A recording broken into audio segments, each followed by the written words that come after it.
Yo, what's going on, y'all? This is Marcus Rosa, aka Mazuma TV, back at y'all with another live. Man, I hope everybody's having a blessed, beautiful, positive, productive night. I hope y'all having a great day. Overall, back at y'all with some more boxing talk. You feel what I mean? We got some things that we currently need to discuss that's going on in the sport of boxing, man. We're going to talk about Team Canelo yet again, failing another drug test, man, and just confirms exactly what I've been saying for a very long time.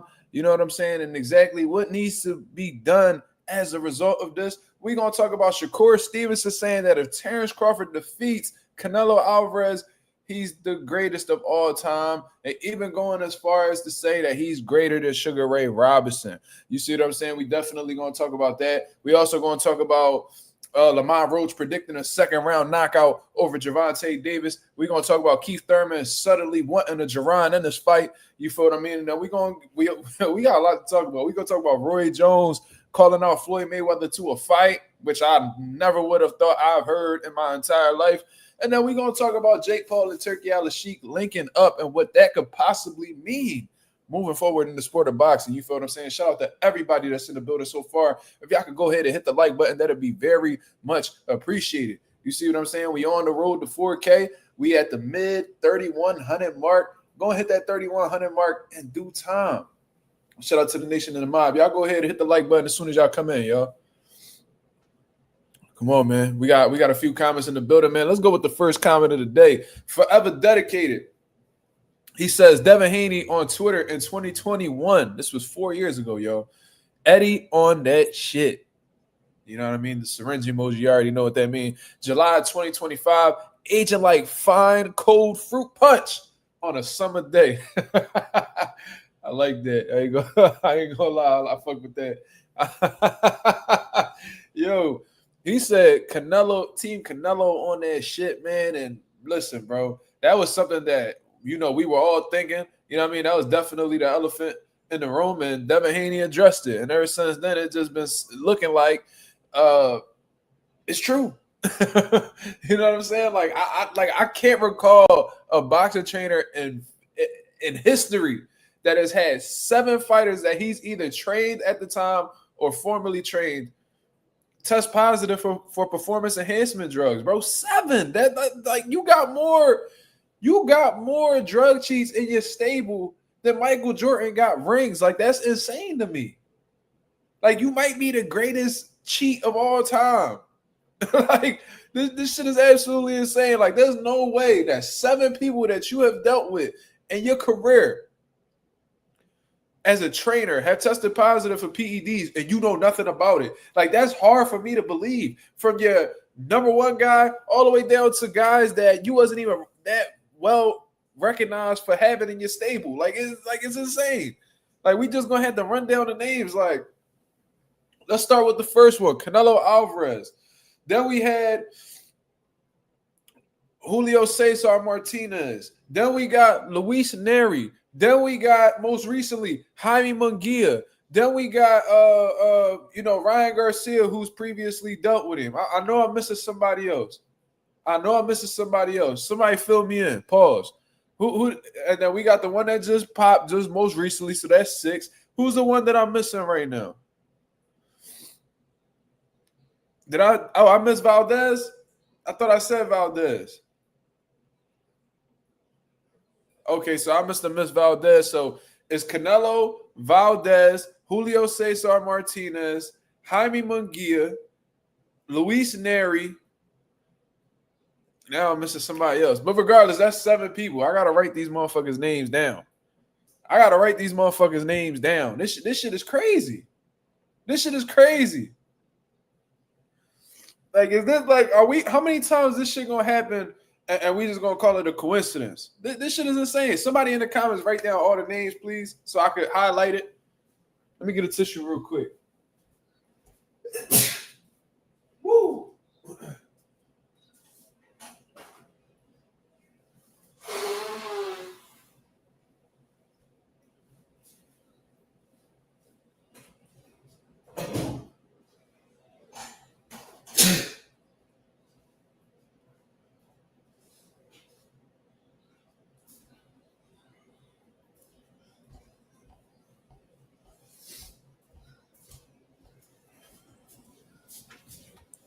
Woo! Appreciate the blessings. We gotta write these names down. Hold on now. Canelo, Jaime Munguia, Luis Neri, Julio. Jesus Christ.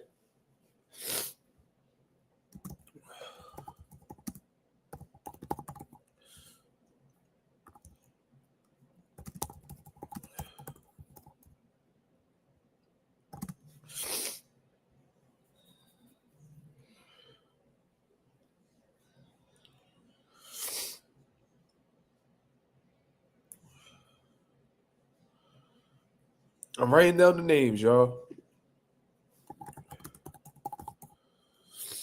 It's easier when I got the shit in front of me, the list in front of me. 1, 2, 3, 4, 5, 6. All right, who's the last one I'm missing? I got Canelo, Jaime Munguia, Luis Neri, Julio Cesar Martinez, Oscar Valdez, Ryan Garcia, and we're gonna include Ryan Garcia. Man, he was with Derek James when he tested positive for PED. Man, miss me with the bullshit, man. We noticed significant changes in his body while he was with Team Canelo. I think it just so happened that, you know what I mean, he was able to leave the camp without testing positive, and then, you know, ended up coming to the light. What's this other honorable mention? Andy Ruiz. We can't prove Andy Ruiz, but he definitely was suspicious. I'm gonna say that. I'm gonna definitely say that. You feel what I'm saying? We definitely gonna talk about that. Francisco Rodriguez Jr. Fernando Rodriguez Jr. Welcome to the club, fuck nigga.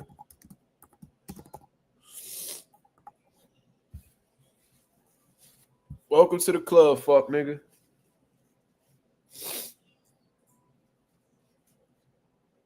Francisco Rodriguez Jr. I'm fucking the whole name up. Welcome to the club, fuck nigga. Oh, I keep forgetting this nigga name.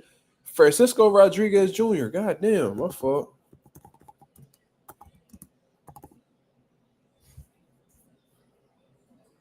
That's 7 people, Ralph. That's 7 people. Look, this the list right here, y'all. Look at this. Canelo, Jaime Munguia, Luis Neri, Julio Cesar Martinez, Oscar Valdez, Ryan Garcia. Hold on. Oh, yeah, I said it. Yeah, I got it. Francisco Rodriguez Jr. Like I said, welcome to the club, fuck nigga. And I say, oh, you know, Ryan Garcia was with Derek James when he tested positive. Man, you can't throw that on Eddie Reynoso. Okay, let's take him out. That's still 6, nigga. Fuck is we even talking about? This right here is disgusting, bro. Y'all already know at Mazuma TV, we hold motherfuckers accountable. And one of the biggest things that I'm against in the sport of boxing, anything that I consider a dysfunction of boxing, and if you want PEDs, I look at you as somebody who's contributed to the dysfunction of boxing, when all I want in boxing is the culture to be moving forward. Motherfuckers testing positive for PEDs, that's a step back for boxing. So I'm totally against it, right? You already know how it is. Y'all know how I feel about PEDs, man. We already in a sport where on average 13 boxers a year are unalived by the sport, whether it's in the gym, whether it's in the ring. You feel what I'm saying? So there's no room in a sport that's already as violent as boxing is, arguably the most dangerous sport in the world.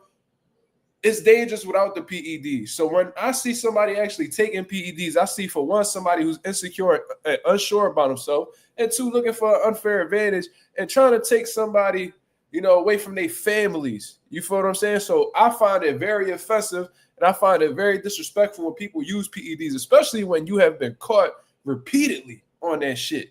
You see what I'm saying? That's why I don't respect motherfuckers like Dillian White, Gerald Miller. None of that. You know what I mean? I might speak about them if they got a fight coming up. You know what I'm saying? But we can't blame nobody with the sport of boxing, but continuing to give them opportunities. I'm just speaking about what's currently relevant. You know what I'm saying? So Yeah, I'm gonna talk about Canelo and Bud fighting, even though Canelo, is somebody who got caught on PEDs. But the sport ain't giving me no other choice. I would like to see these motherfuckers banned. I would like to see these motherfuckers get suspended for years. Like if it was up to me, trust me, their PED usage would be down the motherfucking drain. Trust me, because they would be terrified of me, bro. They would try to get rid of me. They probably try to unalive me. How the way I would be moving in this motherfucker. I'm telling you, I would fix if there was a way to just have one person control the whole sport of boxing. You don't got to give me control over anything but PED, like PED situations, PED cases. I swear to God, on my son's life, I would destroy PED usage in boxing. I swear to God, I would. That if you put that in my hands, yo, Mark, Mazuma TV,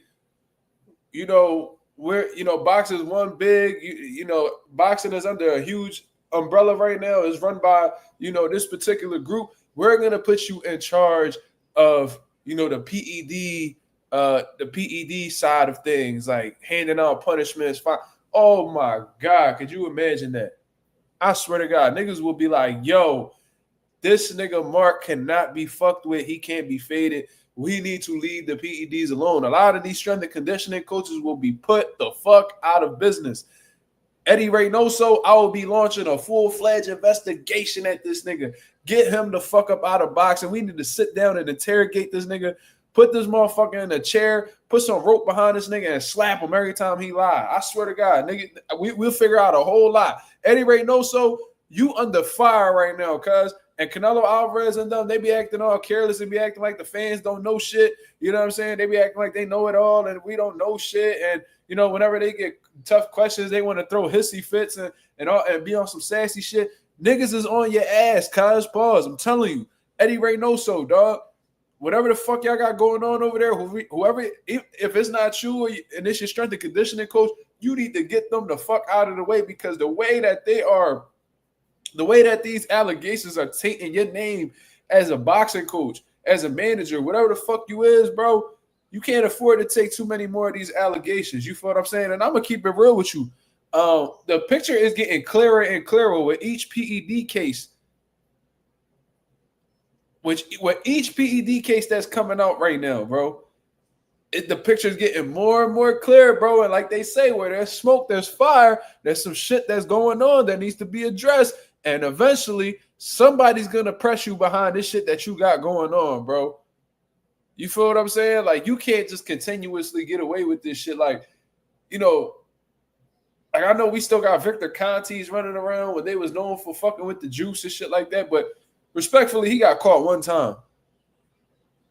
You are tied in with 7 fighters that you are currently dealing with or formerly dealing with that have tested positive for performance enhancement drugs. And what's scary about this shit is that a lot of these fighters, they tested positive for all different shit. So you not just fucking with one PED. You got a whole motherfucking cocktail, like a PED cocktail in that motherfucking gym. And niggas is tested positive for. So y'all motherfuckers not even really, like, is y'all really working on y'all craft? Because the way y'all niggas is popping, it's like y'all more worried about getting on the juice. It's like motherfuckers is joining your program just to figure out what type of juice they can put in their system. Like, and what really infuriates me is when I think about Oscar Valdez, right? He popped positive. I think it was before the Conceição fight. You know what played in my mind? It probably didn't even play in your mind, but you know what played in my mind? Miguel Berchelt. You know what I'm saying? Because Miguel Berchelt was an animal. He was stopping shit. I ain't gonna lie. I thought Berchelt was gonna beat Valdez, right? But then I seen how the way Oscar Valdez packed Berchelt up, right?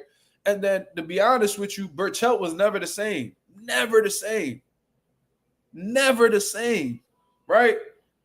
So I'm like, yeah, Oscar Valdez destroyed that man's career. Then you test positive a little after that. So it make me think, did you just ruin this man's career while you was on the juice?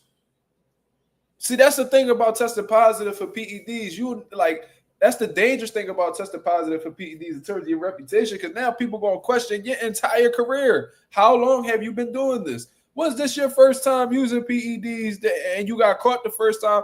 Or has this been going on since the beginning of your career? Did this start a little bit, a little bit before you got caught? Was it 2 fights? Was it 3 fights? Was it 4 fights? Like, that's the thing about testing with PEDs, bro.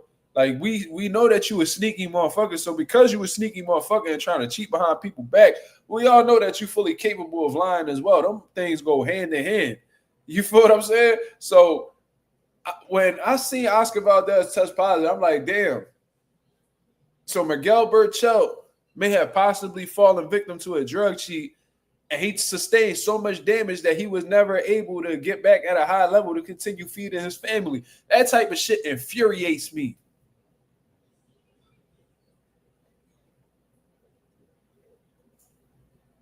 I hope that type of shit infuriates me, bro.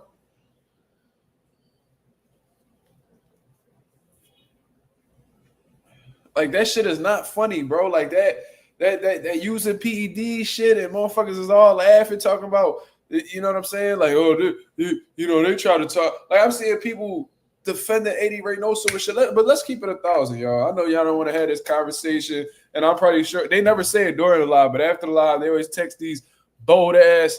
They sent these bold ass comments after the live.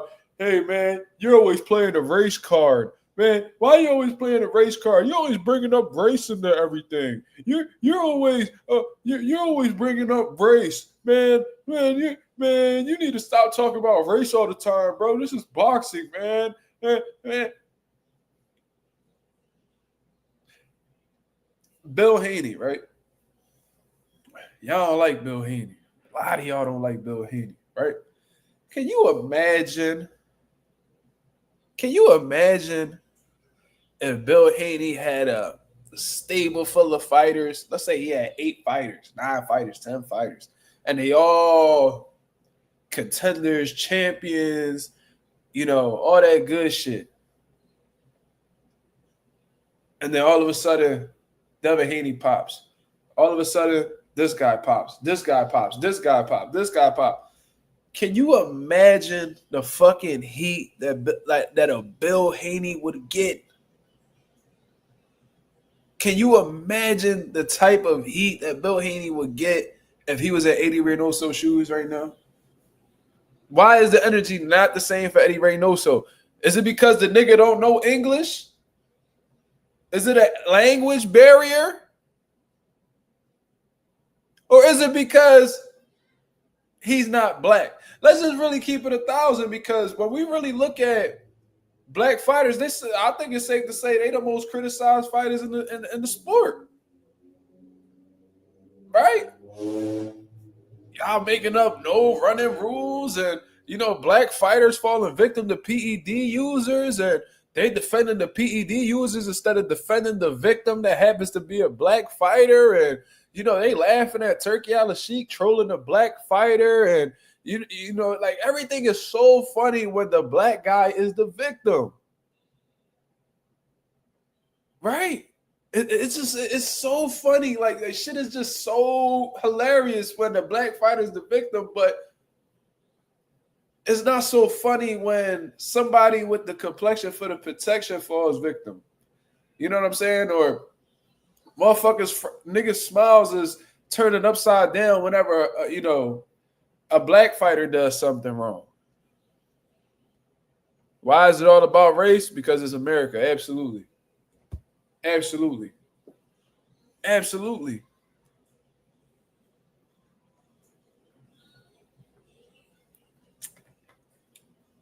Oh my God. If Bill Haney, if this nigga Eddie Reynoso's name was Edward Robinson, oh my God.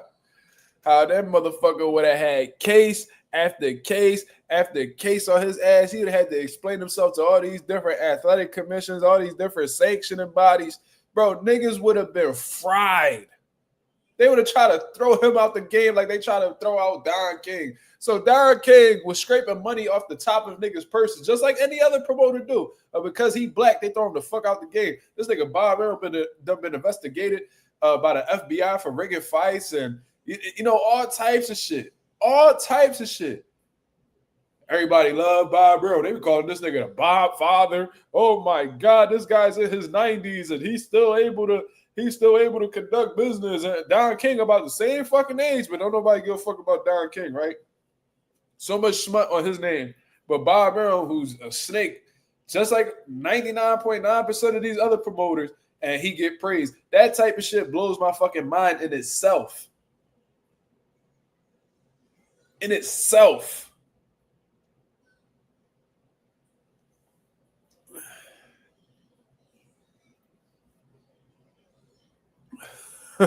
Teach said Reynoso walked in the game incognito and walked out Mr. Obvioso.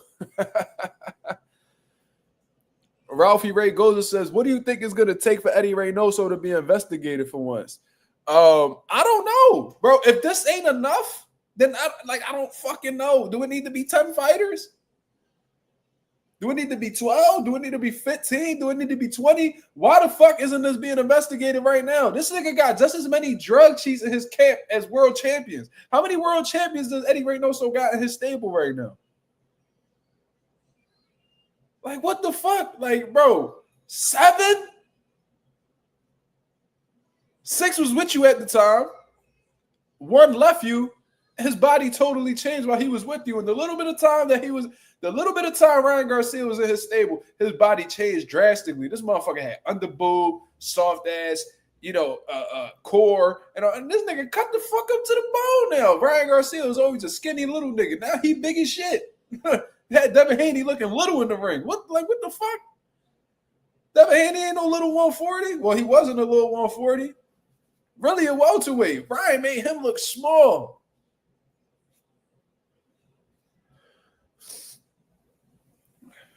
It's just a coincidence. Teacher Sullivan, he trolling, but goddamn. This shit is ridiculous. Y'all threw Victor Conti and the feds for fucking with PEDs. This motherfucker Eddie Reynoso walking around chilling, not a worry in the world. Ain't nobody suspicious at all. Am I the only? Is being like a few other channels like actually talking about this? Hold on, I want to check something real quick. Let me do my Googles real quick. Let me check something real quick. I need to see this for myself. I need to see this for myself.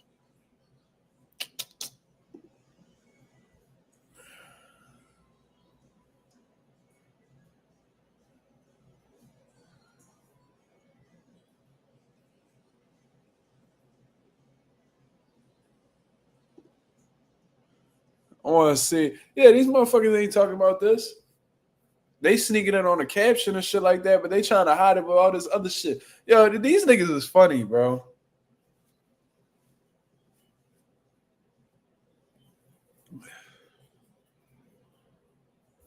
Marky Dan, the historian, says Reynoso Gym out there in Cali where the feds doing sweeps for immigrants. They ain't gonna hit Reynoso Gym real soon with all the drugs passing through there. God damn, like, bro, but that shit is like, after the Jaime Munguia joint, I'm like, yo, this ain't funny to y'all? Bro, I swear to God. Yo, type facts in the comments if I was one of the first people coming out here and like, yo, that's like 6 people. I swear to God, bro. I started, like, while I was on live, I was thinking about this shit. And I'm like, how many people is that already? How many people is that already? I started running them off. I'm like, yo, he got 6 PED guys and 6 fighters that he's dealt with that have tested positive for PEDs. That's not weird. And I said that way back then. As soon as Jaime popped, I'm like, yo, I'm on other people's live chopping it up with him, and they completely ignoring the Jaime Munguia shit. I said, yo, we not going to talk about the Jaime Munguia shit? They was like, oh, yeah, we can talk. Like, nobody cares. That shit is crazy to me.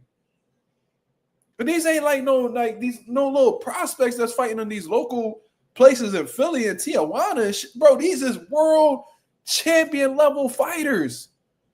Jaime McGill won a world title before. Was he on that shit when he fought Saddam Ali? Like, this is the type of shit. And he destroyed Saddam Ali. He was never the same after that. Like, we had to take this shit into consideration. Like, it was like, this shit cool to y'all?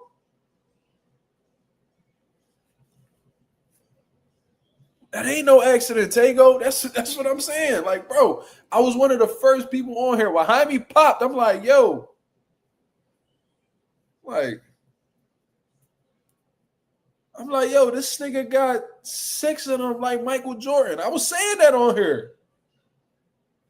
People in the chat, they acknowledging it. They see what's going on. But I got one of the most knowledgeable chats in YouTube. Point blank, period. Everybody else is like, they sweeping it under the rug. Oh, Jaime McGill pop. Let's just see what the B sample say. Nigga, fuck that. We all know what the B sample say. I don't need to wait for nobody to tell me that a B sample came out dirty. As soon as I read that, I was like, I knew that already. Bro, the A and the B sample come from the same fucking, like, the same situation, the same incident. They just taking one, they take the sample, they pour the same sample into 2 different cups. It's the same shit. If it's hot here, it's gonna be hot there. Like, the fuck? What's the likelihood the B samples is gonna be like squeaky clean if the A sample dirty as fuck? Bro, that's not even practical. That don't even make sense. So quick to give motherfuckers the benefit of the doubt, but when they black, y'all don't want to give them the benefit of the doubt. One strike and you out if you a black fighter. And that's a fact. Shakur Stevenson had one bad performance. Oh, man, he's a fucking runner. Devin Haney has one underwhelming performance against Jose Ramirez. Oh, man, he's a fucking runner. Like, they're like, no benefit of the doubt whatsoever. Oh, shit.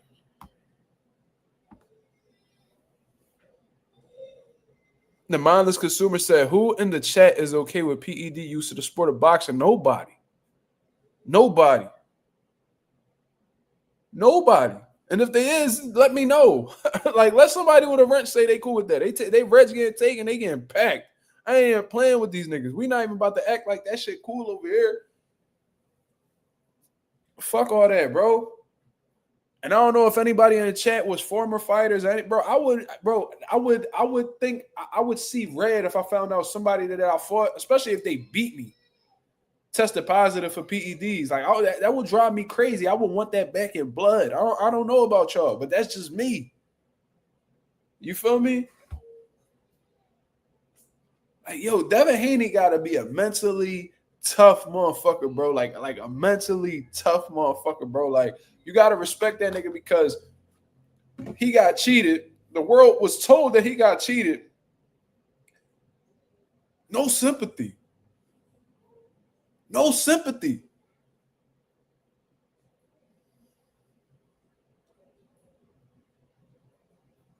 What you mean you okay with it? What, if they both take it? Nah, nigga, we don't do that, cuz. What is you talking about, Marky? We don't play with that shit at all over here, bro. Either you in it doing the clean way or you not. Ain't no way around it.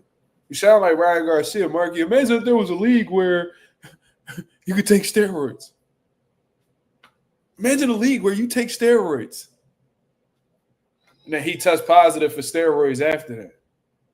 That's exactly, you sound like Ryan, Marky. You gotta cut that out, cuz, for real.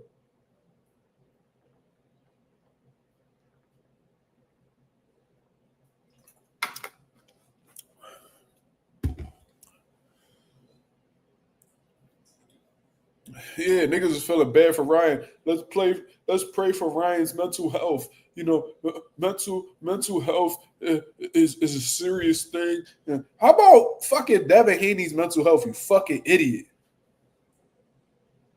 What about his mental health?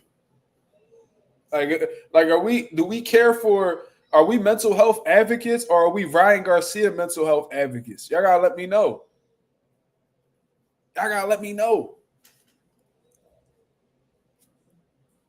Shit makes zero sense. For real. But hey, man, if it was up to me, shit. Oh my God, I will be throwing cases at all you bitches. Hold on real quick, y'all.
Yo, my fault. I'm gonna be waking up. He wanting juice and shit. Mastermind 96 talking about Link. Man, I ain't talked to you in a while. I don't like the flip floppy shit you be on, Mastermind. How y'all feel about Katiev? First of all, I didn't even know the nigga test positive. So what's the story with that? What's the story with that? Because I'm a little bit confused. I ain't gonna lie to y'all. Hold on. When did he fail the drug test?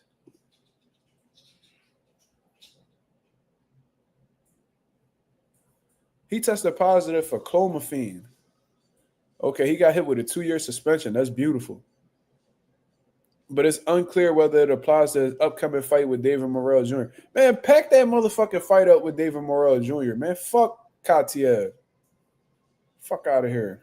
I hope they pack that fight up. I hope they find a last minute replacement for David Morrell and he get an easy bag. This motherfucker coming to the fight dirty. Yo, then when I hold on. I don't know if I was on Claymore channel or I was on my channel, but I was like, I hope they doing some type of drug testing. Bro, I'm trying to tell you, bro. I'll be Nostradamus with this shit, bro. Once I heard Russian, and this not me, criticizing every Russian fighter and nothing like that, but they known for that shit. They known for that shit over there. Y'all remember Rocky and Drago? Motherfuckers, Drago is in the middle of training sessions getting syringes put in him and shit. And they're like go back to the Olympics and all. Like they historically known for fucking with PEDs. There was rumors about the Klitschko's and all types of shit. But regardless, I gotta read. How long have they known? Oh, yesterday morning. Hold on. This came out. Shout out to Bad Left Hook. This came out today. He said yesterday morning, the International Testing Association announced that the undefeated light heavyweight Imam Katiev tested positive for the banned substance clomiphene in an out of competition drug test taken April 9th, 2024. So why are we just finding out about this now? May, June. It took y'all 3 months to come up with, huh? So it took y'all 3. So this nigga was out of competition. He wasn't in camp. He tested positive for clomiphene. So you got clomiphene in your system while you out of camp. That lets me know that you probably was on the cycle then. You know what I'm saying? That when you get close to camp, then you cycle off, but you still get the benefits from the PED and shit. That's what with the PEDs and shit. That's what a lot of these guys do. So you tested positive April 9th. And we just finding out July 9th. Why does it take 3 months to understand that a nigga failed a drug test? Why does it take 3 months to announce that somebody failed a drug test? When he's had this fight cooking up with David Morrell for I don't know how long. Shit makes zero sense. That's completely unprofessional in my opinion. They say as a result, they've issued a suspension until June 25th of 2027. God damn. Shout out to the International Testing Association. Yeah, I mean, it seemed like they standing on business about them motherfucking Oh, wait. Oh, 2024. That just went completely over my head. 2024? How the fuck that go over my head? 2024. It's currently 2025. So it took them a year. It took them 15 months to announce that? Why is this coming out now? Wow. Shout out to Bullies for catching that, because I don't know why. That I didn't even read the 2024 part. Holy fuck.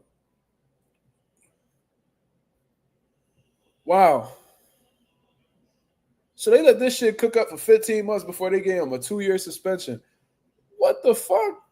Any fight that he's had after April 9th of 2024, if I was one of his opponents, I would be furious. Y'all been sitting on this evidence that long and let him fight that long just to announce it today? Or yesterday morning? So they announced this July 8th?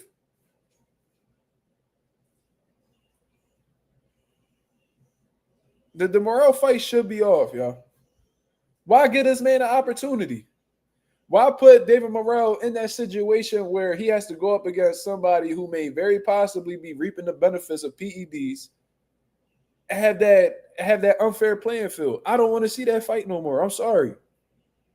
I don't want to see that fight no more. I know there might be a lot of fans that don't give a fuck about the fighter's well-being. I'm not one of them. I hope David Morrell does not take that fight. It's all right. You're young. You'll find plenty of more opportunities. Or Turkey Al-Sheikh might just throw you a bone and give you like a quick little replacement and shit. Probably find a Martin Bacoli real quick that'll hop on a plane on 24 hours notice and rumble you. You know what I'm saying? A lot of shit can happen when you got Turkey Al-Sheikh putting the bread up for you. Some niggas will take a dive for that bag. Like, I hope that's the situation. I would like to see you fight. I would like to see you get a bag to bring home to your family and shit like that, but not against Katiev. Not against Katiev. You feel me? Morrell saying he wanted still. Morrell want the bread that come with it. I don't think and maybe that's just him that's him being a fighter. We got to understand, fighters don't think like the manager. They don't think like the promoter. They don't think like the trainer. They just want to rumble. Because in their head, they don't give a fuck what you got in your system. They still feel like they could beat you. But sometimes you have to save the fighter from themselves because they don't know no better. Ego is a motherfucker. Most of the time, your ego could cloud your judgment. It could cloud your logic. You know what I'm saying? Shout out to my boy 88 Sports Talk with the $5 super chat. He says, Mr. Trainer of the Year, Ray Noso selling them Skittles by the pack, huh? Them boys popping left and right. That's an absolute fact, brother. Shout out to 88 Sports Talk for that super chat. You know what I mean? I'm glad that you noticing what's going on over at, Team Canelo's camp, because, a lot of these motherfuckers, bro, you see this live right here. You see how the way we talking about it? A lot of these niggas, man, they going to sweep that shit under the rug, cuz. They going to sweep it under the rug. They going to address it briefly because it's a hot topic. But, they ain't really about to hold nobody's feet to the fire, cuz. They not. Because it ain't a black fighter, so it don't feel right to them. They only feel right when they criticizing a black man or a black father. You feel me? If it ain't a black fighter or a black father, that shit don't really get they juices flowing. You feel me? Like, that's just what it is. Shy Rider Westside, he says, salute Mazuma TV. Which one of them popped dirty this time? That's a great question, brother. That's a great question. Let's go back to the list that I just cooked up real quick. Hold on. I think I fucked it up. I got rid of it. Where's it at? It's got to be all the way at the top of the chat. There you go, right here. Canelo, Jaime Munguia, Luis Neri, Julio Cesar Martinez, Oscar Valdez, Ryan Garcia, and the newest member of the club, Francisco Vargas Jr. Man, let's give him a clap. Let's clap it up for Francisco Rodriguez Jr. for, adding to the PED cheater list. You feel what I'm saying? Oh my God, when we do these Mazuma TV awards at the end of the year, we gonna have to put together the drug cheat of the year. You know what I'm saying? You feel what I'm saying? We gonna have to really, break this shit down. You feel me? Hold on. Let me. What was my awards on Mazuma TV awards? Hold on. Promoter of the year. So we had we had drug cheat of the year. Oh my god, that's gonna be really hard to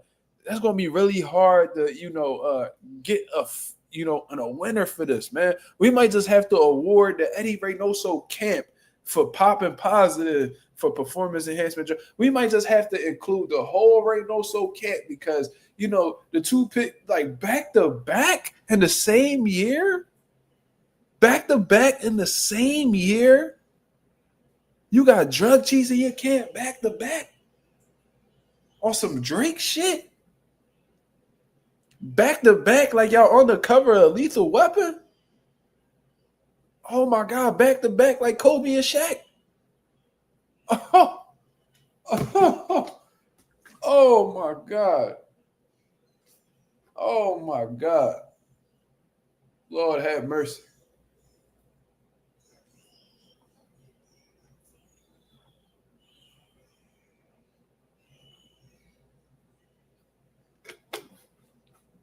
It's 2026 going for the 3P. Oh my God. Oh my God. I would love to ask Eddie Reynoso something. You fat bitch, right? You fat hoe. First of all, why don't you use the PEDs yourself to get your fat ass in shape? That's one. Two, how do you sit in a gym, right? You sitting there watching everybody hit the bag, and you know that they all on that shit. They all on that shit. How do you feel knowing that you so fucking lazy as a coach that you want to take the easy way out, and what you really do is you destroy these dudes' career? Because in my head, like personally, I feel like Eddie Reynoso be convincing these niggas that they won't get caught. You know what I'm saying? That they could take these performance enhancement drugs and it'll take their game to a whole new level. Probably be telling them, well, everybody does it. Everybody does it. There's just a way to do it, So why don't you just go ahead and take this clenbuterol? Why don't you go ahead and take this clomiphene here and boom, adverse findings. Boom, adverse findings. Boom, adverse findings. This shit is crazy.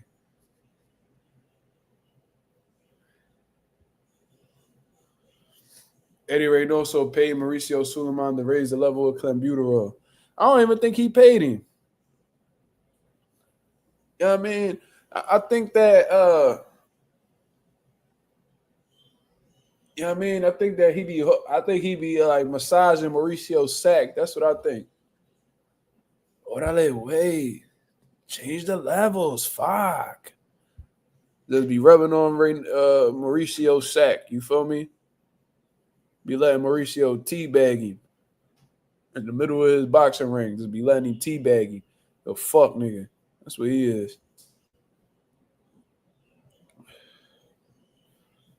The mindless consumer says it wouldn't hurt Bomac to get up off his ass every once in a while. Well, guess what? I don't know Bomac to have any PED users in his camp.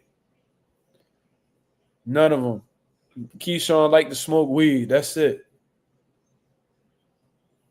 You feel me? That's the only time I heard somebody in Bomac camp testing positive for that shit. And Bomac a grown ass man. He could make whatever choice he wants to. Would it be his best interest to work out? Yeah, of course, everybody could work out, and that should be something everybody should get into. But it's his choice at the end of the day. If he don't want to do that, that's on him. You feel me? But we not about to switch the conversation over to Bomac. You feel me? Bomac don't got drug cheese in his camp. You feel me? This nigga Eddie Reynoso got 7. We talking about Bomac being fat? Come on, we ain't doing that. Adrian Broner had a fat ass trainer, and his father that used to be in his corner all the time. I ain't never heard nobody tell him to lose no motherfucking weight. So ain't nobody trying to hear that shit.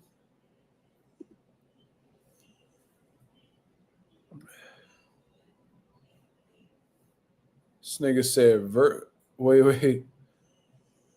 Why does nigga say Virgil Conti? Who you talking about, brother? Who Virgil Conti? Am I missing something?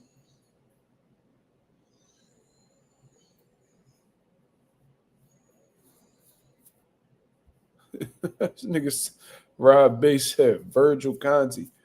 You throwing shots at Virgil Ortiz? What you talking about? Bud's trunk say snack. You understand. Look, this is what you gotta understand, brother. Victor Conti sponsors a lot of motherfuckers, bro. Right? So from what I know, Terence Crawford don't do his strength and conditioning with Victor Conti. You feel what I'm saying? From what I heard, Terence Crawford trains in Colorado Springs. When he isn't there, he's at the UFC Performance Institute.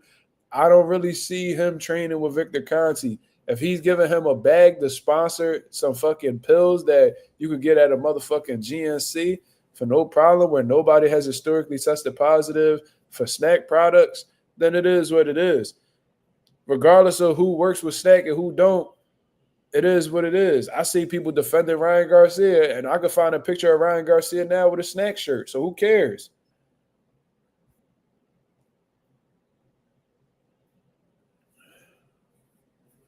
I don't recall anybody that has tested positive under the snack banner. Not that I can recall. Yeah, and Bud never tests positive for PEDs. So what are we even talking about? Let's focus on the motherfuckers who actually test positive for PEDs, like Team Canelo. See how y'all deflect? You see how they try to deflect, to try to take the heat off somebody. They just want to bring up other guys. Like, yo, listen, I ain't one of them channels, bro. We don't sit here and make accusations. I'm not going to sit here and make accusations about anybody if they never pop. I've had my suspicions about motherfuckers that I thought was on that shit. But, if I don't have definitive proof, I'm not going to call them that. I remember there was a time where I was thinking, and this was before Baumgartner test positive. I'm like, yo, she looked like she on that shit. Like, she looked like she juicing. You feel me? I was like, son, look a little funny over there. But I couldn't prove nothing, so I didn't say anything. I said the same shit about Shannon Briggs. I said, how this nigga Shannon Briggs, like 48 years old, is still built like a young nigga? I said, how he still cut up like that? Abs. This motherfucker had a stomach with abs. I was like, how that work? How that work? How he still got all this energy being close to his 50s? I said, man, something wrong with him. Something a little off about Shannon. Boom, he tests. I was like, oh, that make all the sense in the world. I've had my suspicions, but until I have definitive proof, I'm not gonna call them that. That's you know what I mean? I've had my suspicions about a lot of guys. I ain't gonna say their names, but you know what I mean? Should make sense about that Francisco Rodriguez motherfucker though. That motherfucker right there, boy. How many punches he was throwing in that fight? Man? Motherfucker was letting the whole clip go. Hold on, let me see how many punches this guy threw.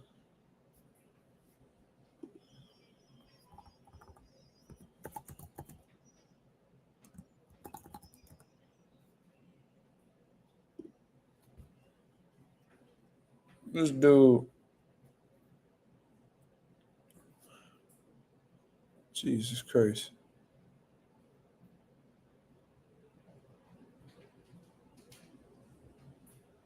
Wow.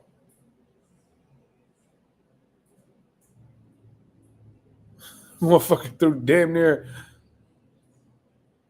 What?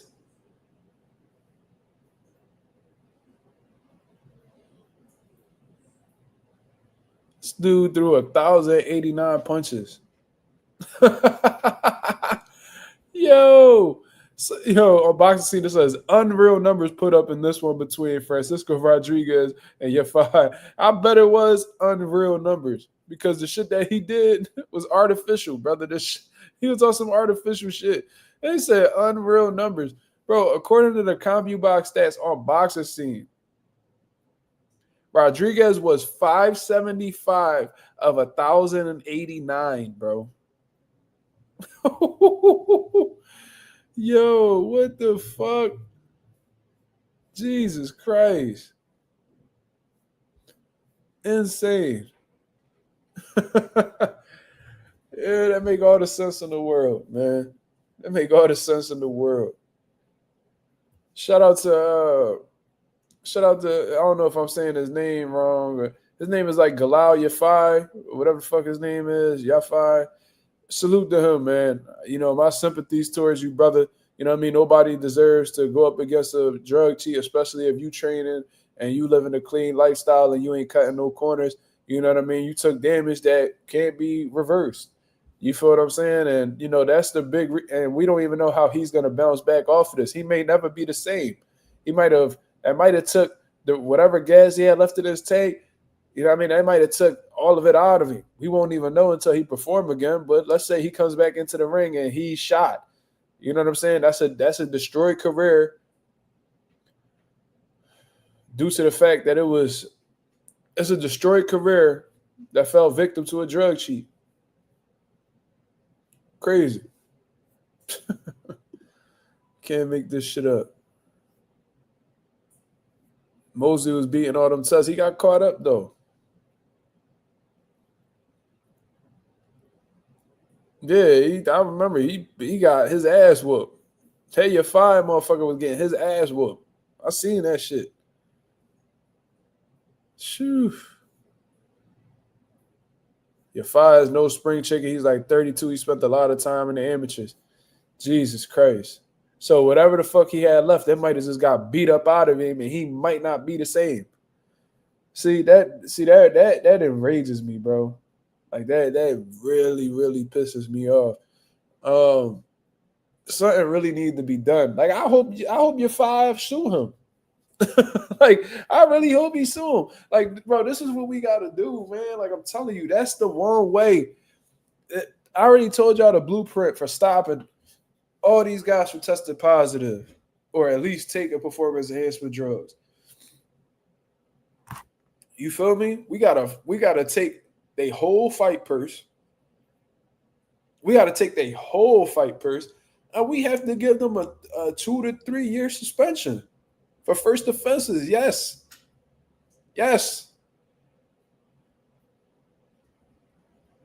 365, especially if you, and I say this, if you're in any sanctioning body, these motherfucking sanctioning bodies be getting paid to do shit.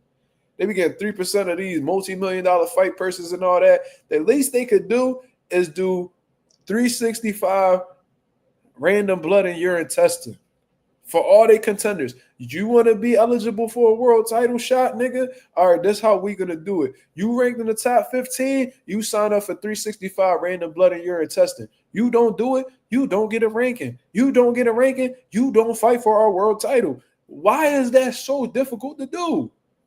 I understand that this, drug tested shit, ain't the cheapest, but y'all not getting small purses.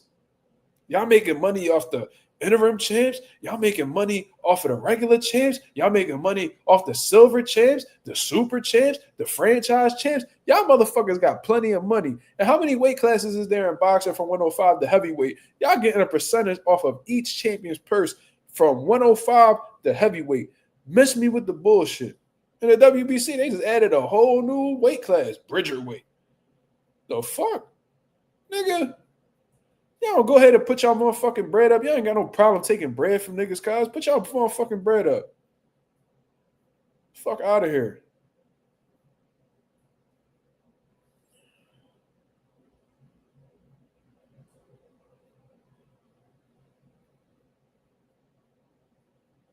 What the fuck is a Bridger weight? I guess a weight class for smaller heavyweights. I don't know. Like, not exactly cruiserweight, but, if you're a little bigger than cruiserweight, but you're not a big heavyweight, then Bridgerweight might be the weight for you. The last thing we need is another weight class, man. Sorry. You could pop off some straight BS and not even know. But if you do pop off straight BS, then you should be able to prove it. Because let's say they said Roy Jones popped off an over-the-counter pre-workout, right? Cool. If that's really what happened with you, then you could take that as evidence when you're attempting to prove your innocence. You take that over-the-counter pre-workout, bring it to the table, and be like, yo, this is the reason why I tested positive for this PED. They'll investigate it. They'll whatever, do they little testing or whatever. If they find out that that pre-workout is contaminated with that PED that you tested positive for, you innocent. You proved it. Prove it. They'll take a look at that batch number. They'll get that same product that has the same batch number as yours. They'll investigate that one. They'll test it. If that same product with the same batch number is contaminated with the same PED that yours is, tested positive for, whatever, if they contaminated with the same substance, your name wiped clean. It is what it is. I remember when Ryan Garcia said, "I don't even take vitamins. I don't even take vitamins. I don't even take supplements. There's no way." That he was like, "Oh, it might have been the ashwagandha, which is a supplement." Right? I know that because I got some in my bedroom right now. Ashwagandha. Then he said it was some other, that company came out. I was like, "Man, you better watch your mouth, cuz we don't got that shit in our products. Nigga, stop talking crazy before we sue you." He came up with, and I don't forgot since then. That's been over a year ago. But like, he came up with all different reasons and all that. You know what I mean? These motherfuckers be liars, bro. If you're not guilty, you should immediately make a statement and provide proof you innocent. You should definitely make a statement, and you should definitely provide proof to the people that's accusing you of being a drug cheat that you weren't on it. Like Luis Ortiz.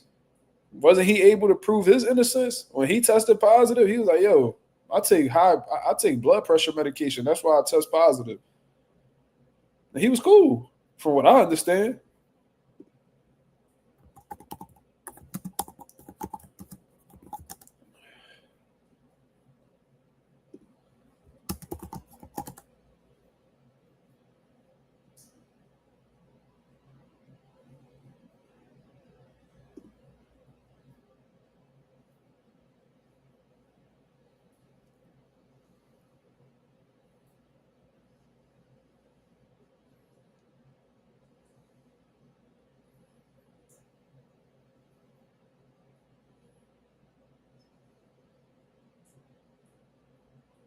Then again, Luis Ortiz tested positive twice.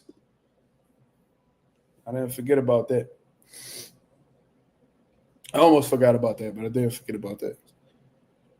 Yeah, Ryan had like 500 excuses. And this is the thing, when you are a liar, when you lie a lot, it's hard to keep up with, the lies that you tell. You feel me? Like when you telling the truth, it's easy to remember because it actually happened. When you lie, that's like something that you was able to pull from your imagination. You know what I mean? And it's hard to keep up with lies, bro. It's hard to stay consistent with lies.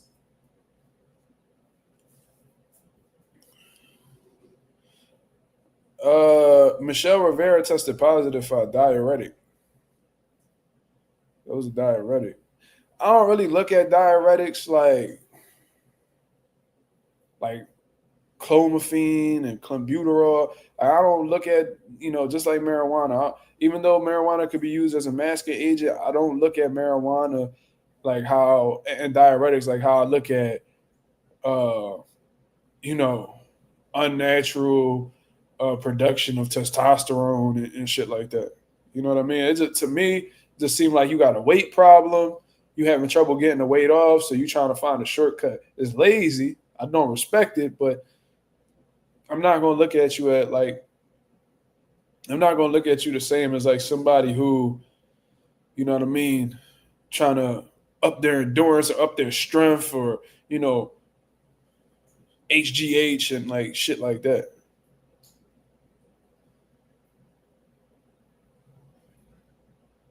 I don't even remember what Hellenius test positive for. You had to Google that, brother. Haney has not stopped anyone in 7 years. Not having power was his downfall.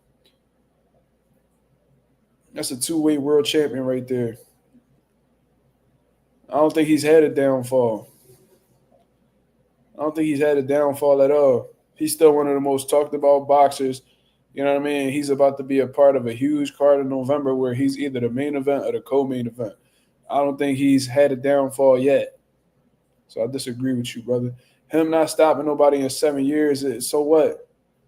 How long did Manny Pacquiao go without a knockout after them PED accusations came out? You don't need power to be a great fighter. There's plenty of great fighters we know who didn't have the biggest pop. So who cares? If you only in it to watch power punches, brother. That's a no power having former undisputed champion. He seemed like he doing pretty well to me. You feel me? But anyways, let's talk about what Shakur Stevenson said on Cigar Talk. You know what I mean? So shout out to Najee for Cigar Talk providing us, great content. You know what I mean? It was a little, I guess, like a back and forth conversation he had with Shakur Stevenson. I guess they was out in Houston. Shakur Stevenson was getting his hair cut in the boxing ring. You know what I mean? And they were just having back and forth conversation on what's currently going on in the sport of boxing and stuff like that. And they were speaking about, Terence Crawford and Canelo Alvarez. And for anybody that doesn't know, Shakur Stevenson and Terence Crawford have had a great relationship, for a good amount of years at this point. You know what I mean? And he's always backed Terence Crawford. You know what I mean? You can tell that's like his big brother. You feel me? They got that type of relationship. And you can tell he has a strong admiration for Terence Crawford as well. Terence Crawford got a fight coming up against Canelo Alvarez where a lot of people think he has a great chance of beating Canelo Alvarez, especially, since Canelo Alvarez's last performance against William Skull. Now, they were going back and forth, and I think it just turned into like a debate as to, Shakur Stevenson said something along the lines of, if Terence Crawford defeats Canelo Alvarez, he's the greatest of all time. You know what I'm saying? And Najee was like, nah, man, like you saying like greatest of all time, like. And I guess Shakur had asked him who he thought was the greatest of all time. Najee said Sugar Ray Robinson, which a lot of people believe Sugar Ray Robinson is the greatest. You know what I mean? I've heard that from a good amount of people, a lot of boxing historians. And when you look over Sugar Ray Robinson's career, he makes a strong case. Mind you, I don't really like to get into those conversations because there was different eras. You know what I'm saying? But Sugar Ray Robinson, you can't even downplay his accolades. Like, we talk about somebody who done won the middleweight title 5 times, bro. You know what I mean? This wasn't during no 4 or 5 belt era that's currently going on in the sport. We talking about when it was 1 belt, 1 champion. This dude won that shit at middleweight 5 fucking times. Went 40-0 before taking his first loss, and then went on a crazy ass run after that where he won. How many fights was that Sugar Ray Robinson won? You know what I mean? I think it was like 80 fucking, I don't know. I'm going to have to do my Googles on that one. Let me see. Hold on.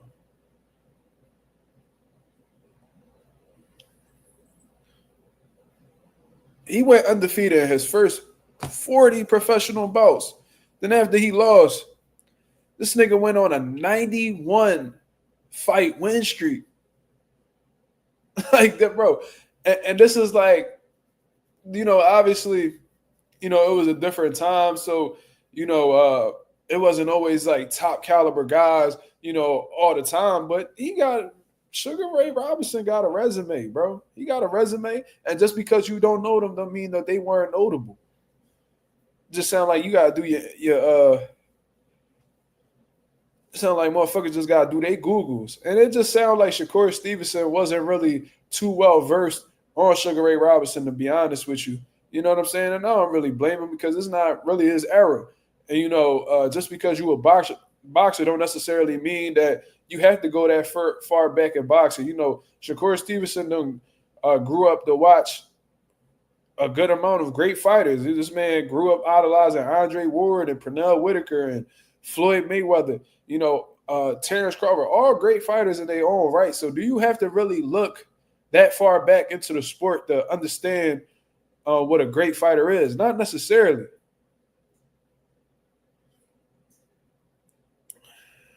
Justice says, I kind of agree with Core because Bud would be a 3-time undisputed champ if he beat Nello, but discrediting the greats is crazy. That was more of the problem that I had, because if he felt like Bud would be the greatest of all time after beating Canelo, I mean, that's his opinion. And I'm not about to sit here and be like, oh, Shakur, you wild, like blah, blah, blah. My whole thing was him attempting to discredit Sugar Ray Robinson. Like, that's crazy to me. You know what I mean? It just sounded like a whole lot of ignorance over on Shakur Stevenson's part. You know what I mean? But like I said, when you grew up around the great fighters that Shakur Stevenson grew up around, do you necessarily need to know about a Sugar Ray Robinson? When you grew up, with a guy like Floyd Mayweather trying to sign you. No, Andre Ward was his manager at one point in time. Him and Terence Crawford are close friends. When you had them type of influences around you, do you necessarily need to look to a Sugar Ray Robinson to understand greatness? Not necessarily.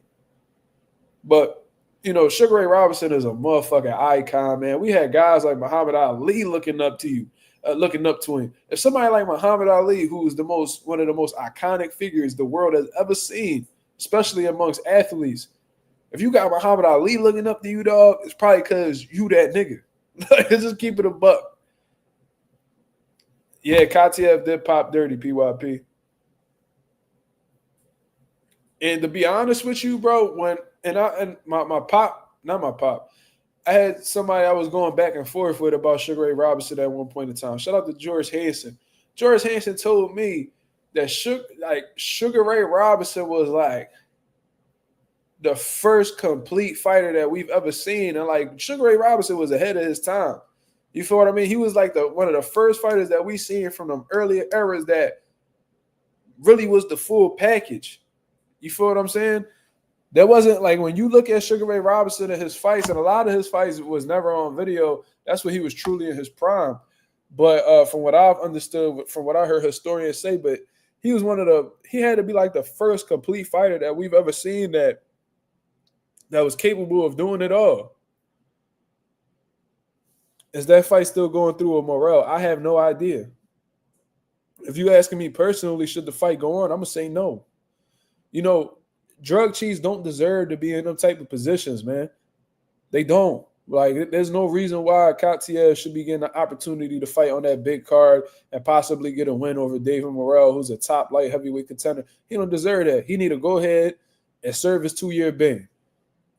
Shout out to them for putting that ban on Katiev. You know what I mean? The U.S. can learn something from that. You feel me? Like these athletic commissions, they can learn something from that. Watch and learn, cuz. If y'all able to be stern on these guys, how the way they was stern on Katiev, you might see some change around this motherfucker. King of Bounce says, I don't think he should be able to fight. He's a drug cheat. I would love for somebody to explain why he deserves to fight. I think that's the even better thing to talk about. Who genuinely feels like Katiev deserves an opportunity to fight David Morrell? Why? It just fucked me up how he tested positive from a result back in 2024, and they just talking about it now. 15 months ago. Like, what? I'm going to tell y'all how long ago that was. That was before my son was 1 year old, and he 2 now. My son was born June 12th of 2023. They call him in April of 2024. My son's first birthday was June of 2024. I ain't gonna generalize, drug cheats to being Mexicans, but it's a few Mexicans that's popping out here. He said, boy, a Gemini like me, I'm June 19th. Salute, you a week after my son. That's beautiful. Shout out to my Geminis. My father a Gemini as well. I love my Geminis, man. Some of the most important people in my life are Geminis. Salute. This coming from a Capricorn. Don't ask me too much about zodiacs. I don't know about that shit.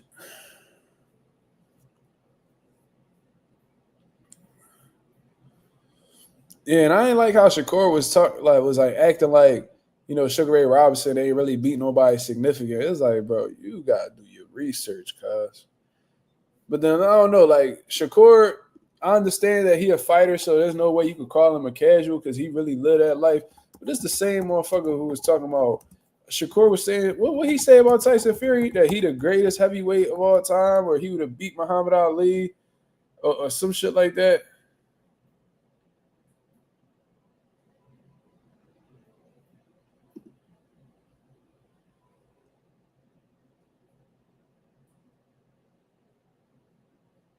Yeah, like you said, he said Tyson Fury was greater than Muhammad Ali. Like, what?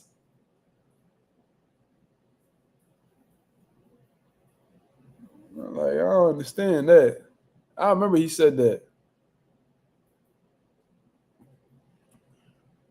No, I wasn't able to watch Berlanga on the Breakfast Club.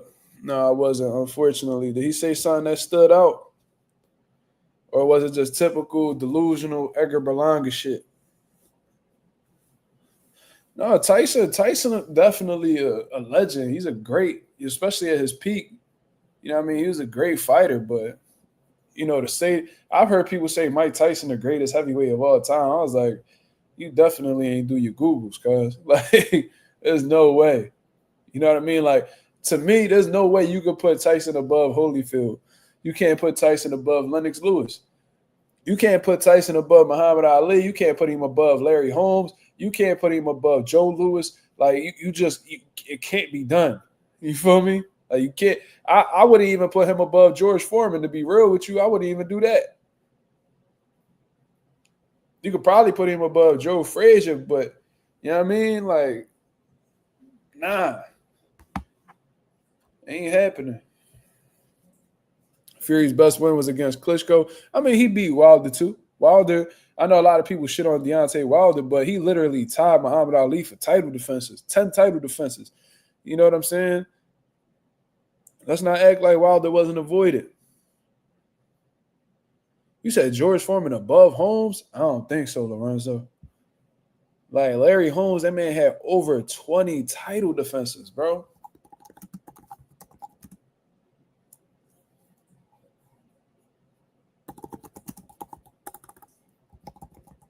I think only Joe Louis got more title defenses. Talking about he defended his heavyweight title 20 times, like the longevity. Like that ain't no joke, bro.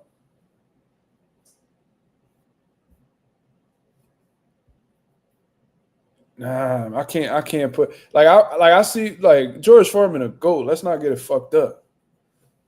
Like George Foreman a GOAT. That's Lorenzo's opinion. If he genuinely feel like that, then it is what it is. But me personally, I can't put him above Holmes, bro. No, I'm just talking about like if you said who would win between George Foreman, like prime George Foreman versus prime Larry Holmes, then that's a little sticky situation. You know what I'm saying? But if we talking about like achievements, accolade, like George Foreman got his shit, don't get it fucked up, but like Larry Holmes, bro, I think he one of the most underrated GOATs ever. And I think a lot of people hated Larry Holmes for the Ali fight and stuff like that, but that man was a real fucking champion, bro.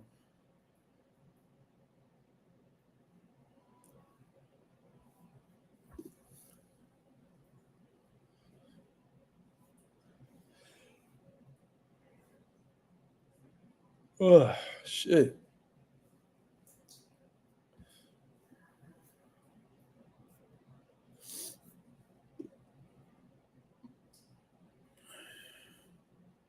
They said Larry Holmes was crying after he fought. They said Larry Holmes was crying after he fought Ali because he didn't want to do that to Ali because Ali was his friend. You know what I mean? That was his sparring partner and all. He didn't want to do that to Ali. But I think Ali was in a position where you know what I mean? He had to do it, even if it went against his health, because he wasn't doing well financially, from what I understood. I watched that. If y'all never watched that Larry Holmes interview on DJ Vlad, bro, go check that out. That was I don't really fuck with Vlad. I think he a culture vulture and all that good shit. You know what I mean? But that interview he did with Larry Holmes was really good. I ain't gonna lie. It was a really good interview. I go back and watch it sometimes.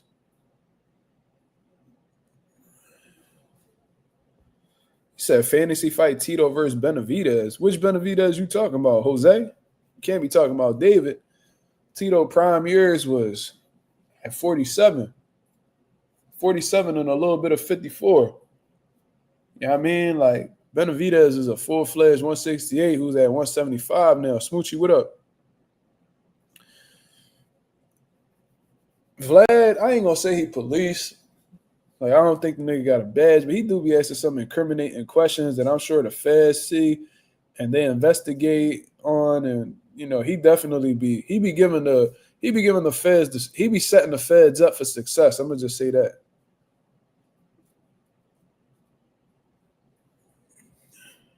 R3 says, should fighters who test positive for weed or coke get the same treatment as those who test positive for testosterone or clenbuterol and stuff like that? I'm going to say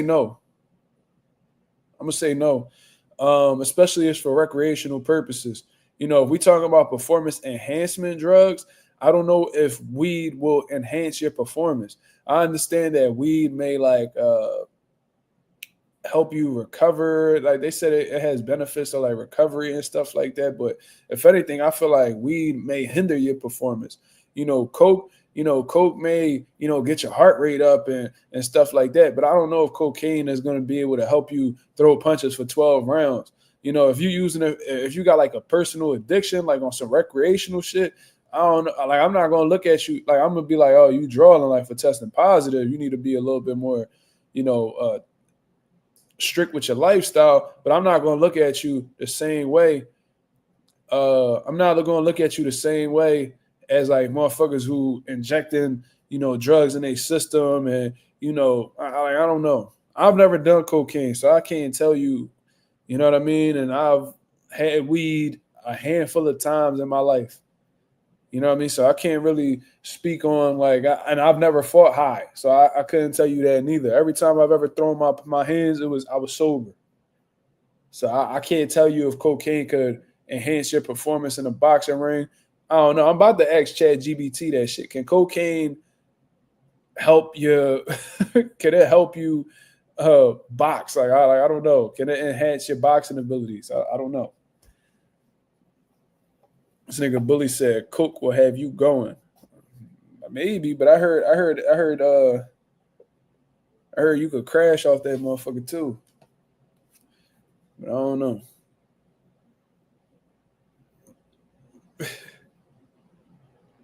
Let's ask ChatGPT boxing questions.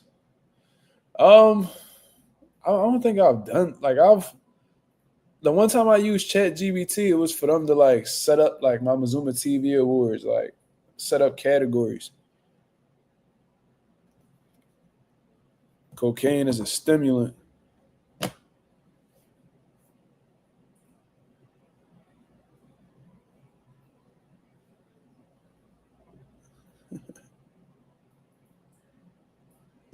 Super weird. Pack him up. There was a few other things I wanted to talk about, but it seemed like the failed drug to, Eddie Reynoso and them got me a little distracted. So, what y'all think about this? So, something popped up on my YouTube feed, right? So I was like, let me see what's going on. Because Lamont Roach, I'm going to shout out Lamont Roach, and I'm going to tell you why. Lamont Roach really has been tapping in on the promotional side. You know what I'm saying?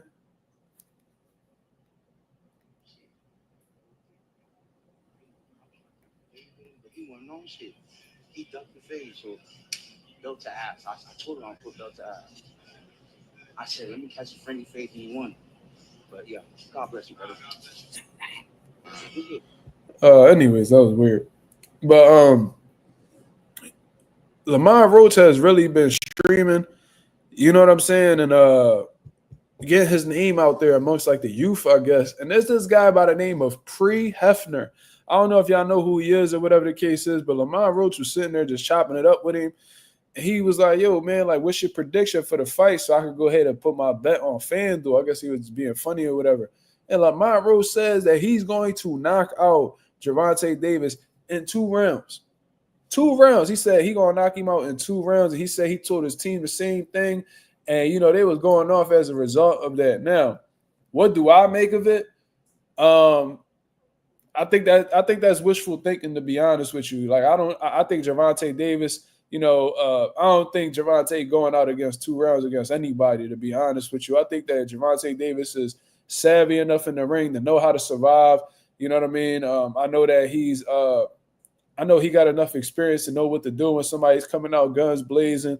I just don't see Gervonta Davis being clipped in 2 rounds. I just don't see that happening. Anything could happen in the sport of boxing. Let's not get it fucked up. And you could tell that Lamont Roach has some power that could definitely, fuck with Gervonta Davis. We seen that in the first fight. But to clip Gervonta Davis in the second round, you would have to either catch him with some shit that, was completely unpredictable that he couldn't see.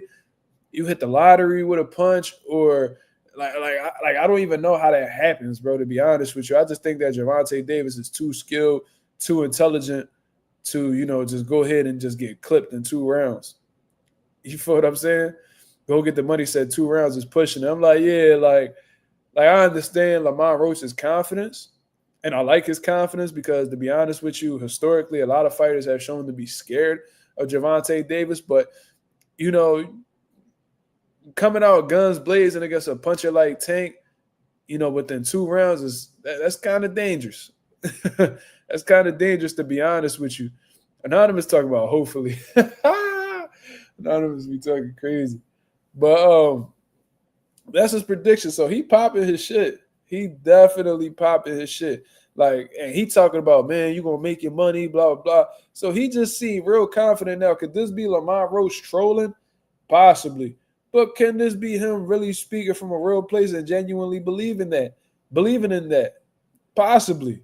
So, what does that even mean? Same vibe for snack. I don't know what that means, brother.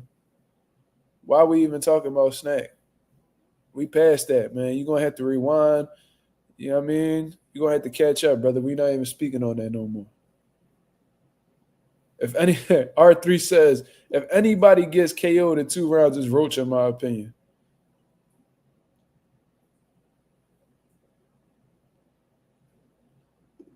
You know what I mean? R3 said, bro, he's just clip farming. That's why we're talking about it. I mean, true. You know what I'm saying? But it's, he may genuinely believe that too. He might be clip farming. Like both things can be true. He could be clip farming because he know that it'll go viral. And that'll just bring more attention to his name. And, as a fighter, you should want to do that. You should want people to talk about you. You feel what I'm saying? He's made, you know what Lamont Roach is doing? You know what Lamont Roach is doing? He's taking advantage of something that fighters take for granted. You know what I mean? I feel like a lot of fighters, once they get in a certain position, they don't feel the need to do interviews no more. They don't feel like they just want to disappear and, come back around when they got another fight. They like, no, since Lamont Roach's draw against Gervonta Davis, he's consistently been in the media, and constantly attaching his name to Gervonta Davis, as he should. You know what I mean? Because I think if Lamont Roach didn't do that, he decided to just, go missing, I think Gervonta Davis would have found a way up out of that rematch and go ahead and explore that Jake Paul fight or whatever the case is. You know what I'm saying? Or whatever fight that he was looking to do next. But because Lamont Roach consistently put pressure and he ultimately got the fans on his side, Gervonta Davis felt the pressure and felt like there was nowhere else to go besides a rematch. Because y'all remember at the press conference, Gervonta Davis was talking about how, he wants to do the rematch, but it's not going to be next and all this shit. We're hearing all that criticism and hearing all the criticism on social media and how Lamont Roach was just popping his shit, it put Gervonta Davis in a situation where his pride was, being questioned. So he had to do something. The Boxosaurus, what up?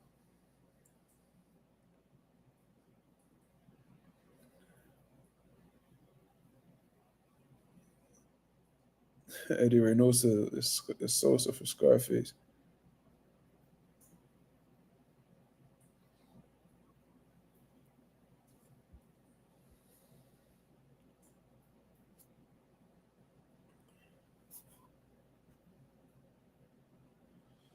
But he genuinely believed that shit. To me, like Lamont Roach can be, just getting some things out there to just get his name, surfacing in the boxing world. And like I said, and like, the comment said, obviously at work, R3 said that, that's why we talking about it. So, I guess he got, it was a mission complete. But at the same time, I don't think Lamont Roach would say some shit if he didn't believe in it.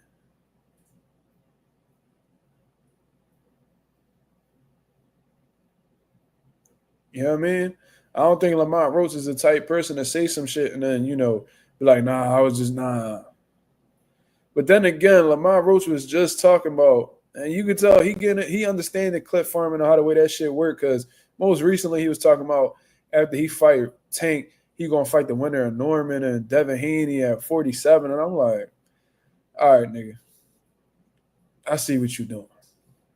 Like, damn well that fight ain't happening, especially after you beat Tank. You probably get if you beat Tank. If you beat Tank, damn well you're not fighting the winner of Norman or motherfucking Devin Haney. That ain't the case at all. If anything, you might end up fighting, Shakur Stevenson after the fact. That seemed more like a realistic fight than Norman Haney winner. Like that, yeah, I think he was just saying shit just to get people attention.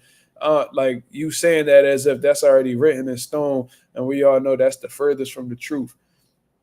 You feel what I'm saying? Marlon said, for some reason, I believe him.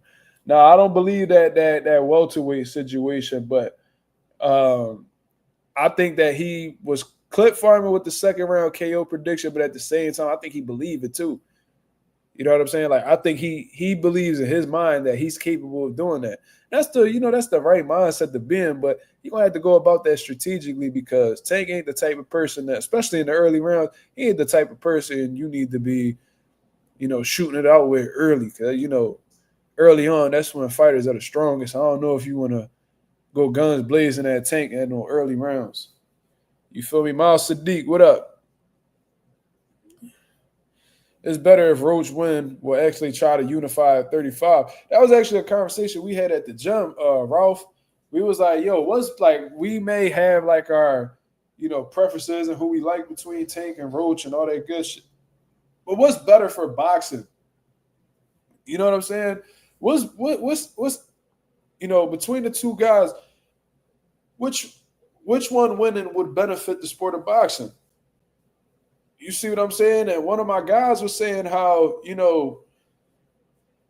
it may be better if Lamont Roach win because it seemed like Lamont Roach, is more enthusiastic about the sport of boxing. He not talking about retiring. It may possibly fight, elite level guys like Shakur. And Tank, he a little bit iffy. Like, he talking about retiring. He talking about he don't care about belts.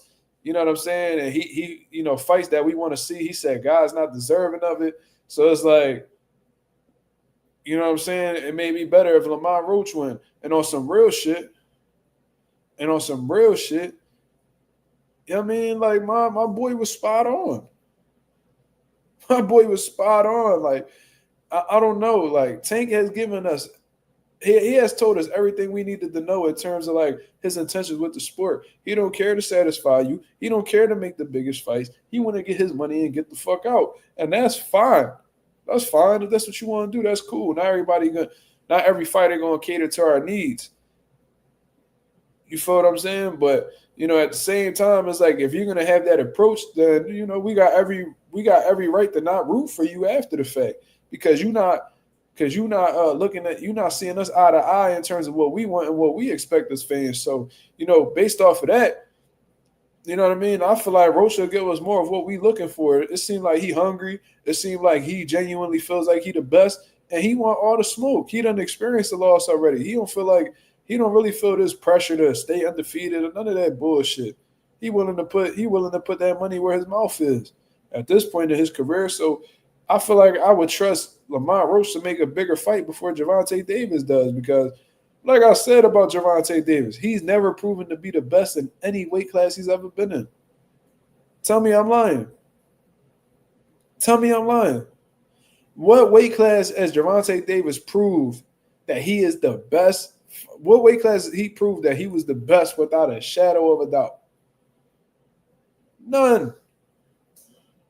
This man Tank has never even unified a division. Shakur did it. Haney did it. Boots did it.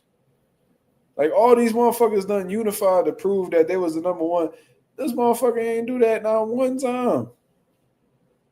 He never proved he was the best at 35. How Boxing International, NYC, how did he prove he was the best at 35? Because to really prove that you the best in the division, you either gotta have all of the titles to become undisputed or have the majority of the titles in the division. Like, when is he proven to be the Uno? He's never done that. Who wouldn't want to fight Gervonta Davis? He's one of the biggest names. See, that's the thing, right? When you that high risk, low reward type of dude, I can see why you being avoided. When you don't bring that much money to the table, I can see why you being avoided. Tank, one of the most popular names in boxing right now.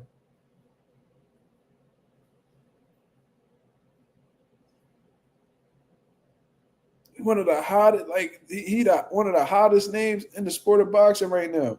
Who wouldn't want that opportunity to fight Tank? You know what I mean? Because they know if they beat him, it'll take their career to another level.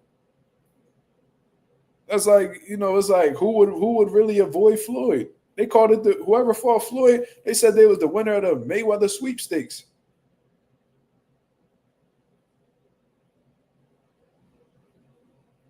Boxing International, he isn't the best at 135 because he hasn't beat any of the top guys at 135. What are we talking about?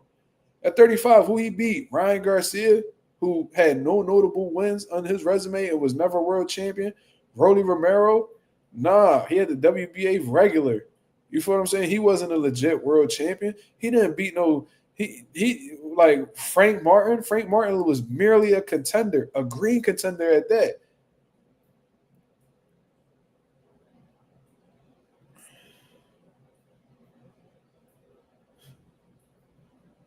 Like he never proved to be the best at 135.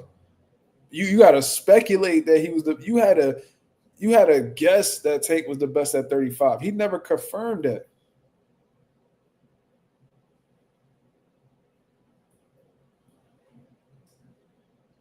What you mean? Core just got talked about. Core came into 135 and won a world title. He been a relevant name at 35 since he jumped in that motherfucker.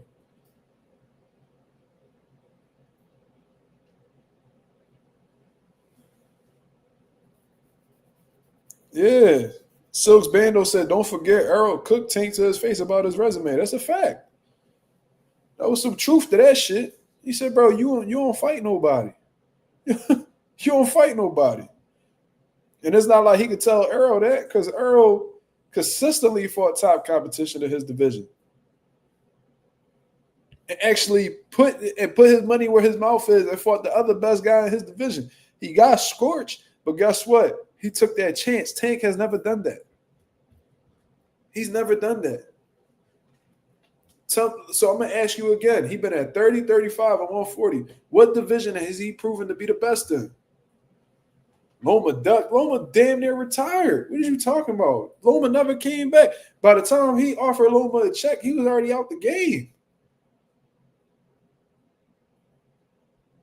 He didn't want to come to boxing no more. His dad convinced him to fight George Kambosos. His dad had to persuade him to fight George Kambosos. He was done after the Haney fight. So Tank offered him a fight when he already on his way out. He declined it. You know why? Because he wasn't coming back to boxing. Loma was already cooked. This nigga got one foot out the door and Tank want to offer him an opportunity. Come on, man. Why you ain't offering him an opportunity when y'all was both at 130 and Loma was at his peak? Y'all was both champion at the same time. What happened?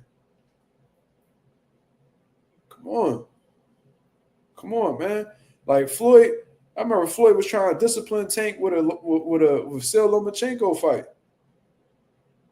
They was at odds and shit. This nigga Floyd threatened Tank with a Vasil Lomachenko fight. Y'all forgot about that? That's how shook they was at Loma. Come on, bro. Come on. That nigga Loma showed me more than Tank did. Loma fought these young niggas. And even though he lost to him, he fought him. He fought the TO. He fought the fucking devs. He did that. He fought the Gary Russells. Tank ain't even want to fight a Gary Russell. Gary Russell calling him all types of bitches. He won't even look his way. Come on, man. Like, what type of conversations we really having right now?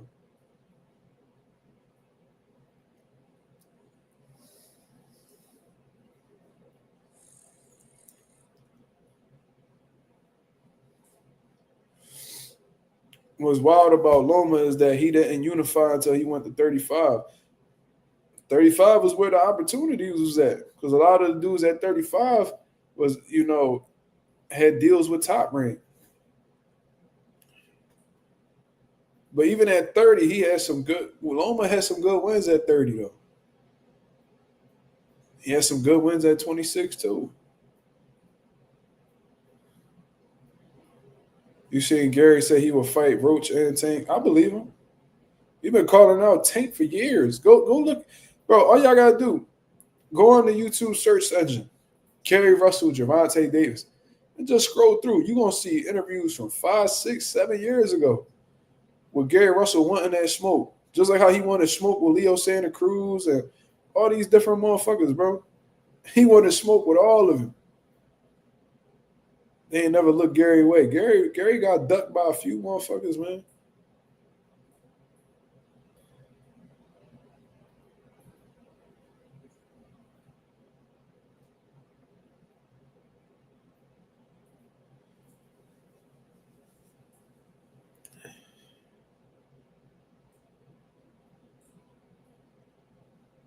People forget they was trying to build Tank Cruz rematch, but Cruz lost to Venezuela. Thank God. Thank God. Who the fuck wanted to see that again? Tank. That was one of my favorite Tank performances, to be real with you. When he was on the back foot, he was boxing Eastside Cruz. I love that shit. I love seeing that boxing.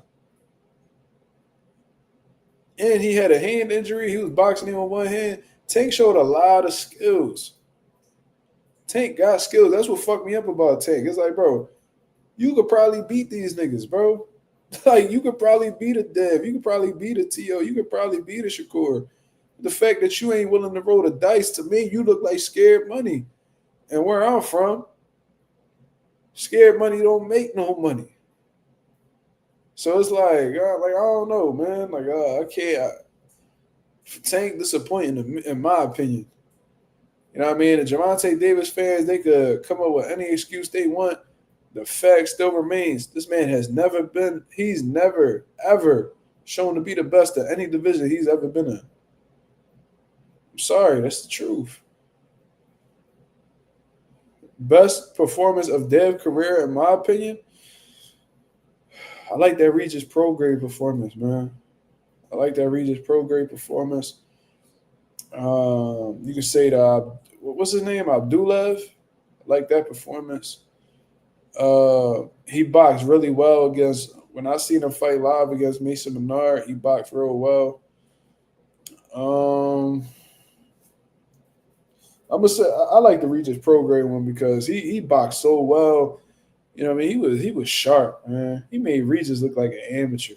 And Regis is a two-time world champion. Two-time world champion. You like the Linares fight? That's a good one, too.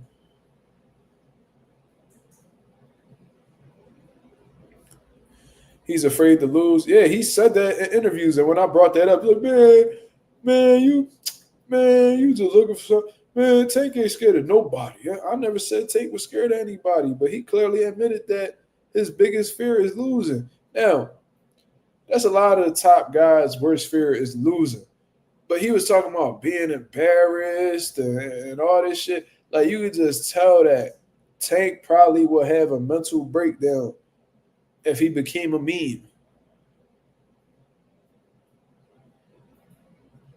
Yeah, the Loma performance was Devin Haney's Loma performance. That was an underrated fight from Devin Haney, in my opinion. I think a lot of people overlooked that shit because they be hating on him so much. But he fought he had a great game plan for Loma. Great game plan.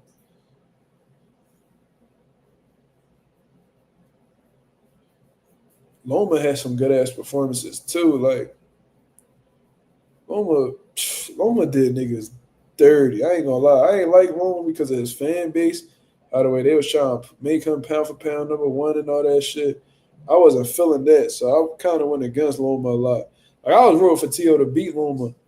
I seen the odds that T.O. was against, and I didn't like how the way Top Rank was trying to play T.O. Like he was about to be fooled for Loma, so I was rooting for him heavy. That aged terribly.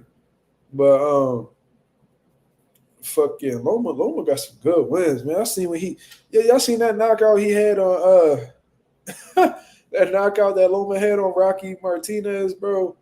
Oh my god. And then I was watching how the way he was frying Jason Sosa.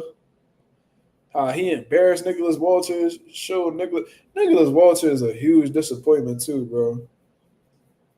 Like that boy got quit and him something crazy. Even in his last fight, he quit.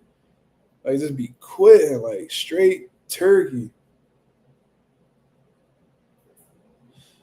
How you feel about Edgar? You think he'll win? He definitely got a chance because he's a strong puncher. You know what I mean? And if Hamza Shiraz loses focus or he allows Edgar to close the gap with some power shots, he could probably hurt Hamza, to be honest with you. But I think he definitely has a chance. But I think Hamza's gonna pull that off. Kambosa's got more heart than Tank. He definitely rolled the dice more than Tank. Because after becoming unified, he went straight into the smoke with Dev. He ain't had to do that. He ain't had to fight Dev at all.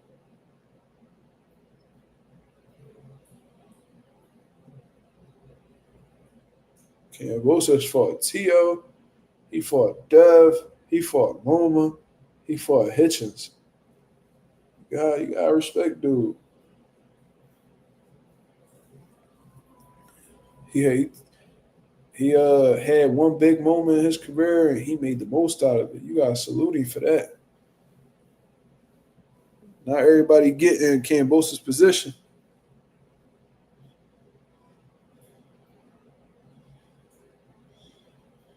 You know what I mean? Did y'all see Keith Thurman? Y'all see Keith Thurman calling out Jerron Ennis, bro? How fucking embarrassing it gotta be to be a Keith Thurman fan in 2025, yo. This dude Keith Thurman is, Tim Bradley. You know I don't fuck with Tim Bradley like that. Oh, egghead ass Bradley. But one thing about Tim Bradley, when he called Keith Thurman a mercenary, that was like the realest shit I ever heard Tim Bradley say.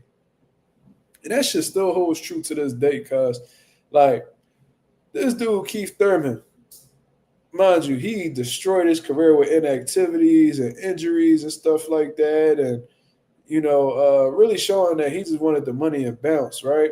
I remember when he was a young, hungry fighter calling out Paulie Malignaggi, "You better not duck me, son. You better not duck me, son."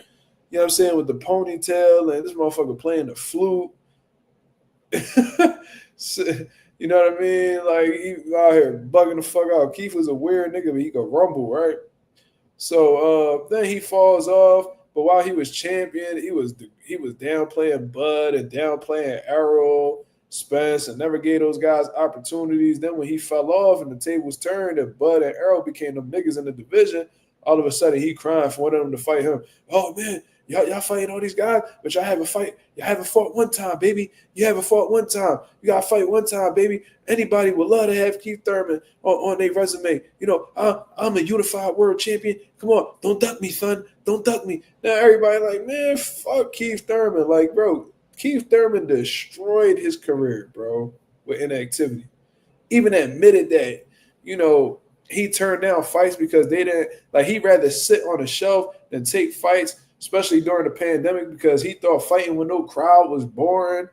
Like, this is who Keith Thurman was, bro. So now he's completely irrelevant. Still got some in the tank, but for the most part, you know what I'm saying? Like, he really don't got nothing that fans are looking forward to at this point in time. And I remember when, Jerron Ennis was on the come up, he literally sat there and said that if I beat Jerron Ennis today, it does nothing for me tomorrow. Still playing it as if like he's so much more popular than Jerron Ennis when at the time he wasn't, especially now. And now he's looking for an opportunity from Jerron Ennis. Like, bro, it's just like you don't have no type of shame or embarrassment. Keith Thurman karma in boxing has been absolutely insane. This dude will downplay you, go incognito for 3 years because he fought like 2 times in six. What they say he fought 2 times in 6 years or some shit like that.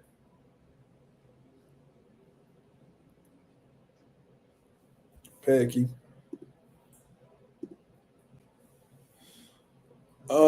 Yeah, Earl Spence dubbed him. You fucking right, Earl Spence dubbed him. Earl Spence should have dubbed him because when Earl Spence was trying to get an opportunity, mind you, I would love to see the fight now between Earl and Keith. Let's not get it fucked up, especially where they at in their career. Both inactive, you know what I'm saying?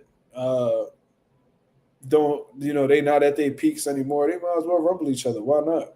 That'll make some money. They got a good storyline. But I remember he would play Earl all the time. Oh, I see you, young buck. Meanwhile, these niggas around the same age. Yeah, I see you, young buck, and blah, blah. And just made it seem like he had some type of like he was like the big dog over Earl. You know what I mean? Meanwhile, you know what I mean? Danny Garcia broke his elbow, whatever the case was. He was never able to recover. And in the meantime, Earl Spence becomes the man. Had 3 out of the 4 major titles at welterweight. Defeating top guys like Sean Porter, Kell Brook, Yordenis Ugas, who came off of a big win against Manny Pacquiao, defeated, came back off of the car accident, defeat a 2-division world champion in Danny Garcia, you know what I mean, who's shown to be tough, durable, and a hell of a puncher. This man, Earl Spence, really done did it all in the division. You know what I mean? Surpassed Keith, to be honest with you, did more than Keith.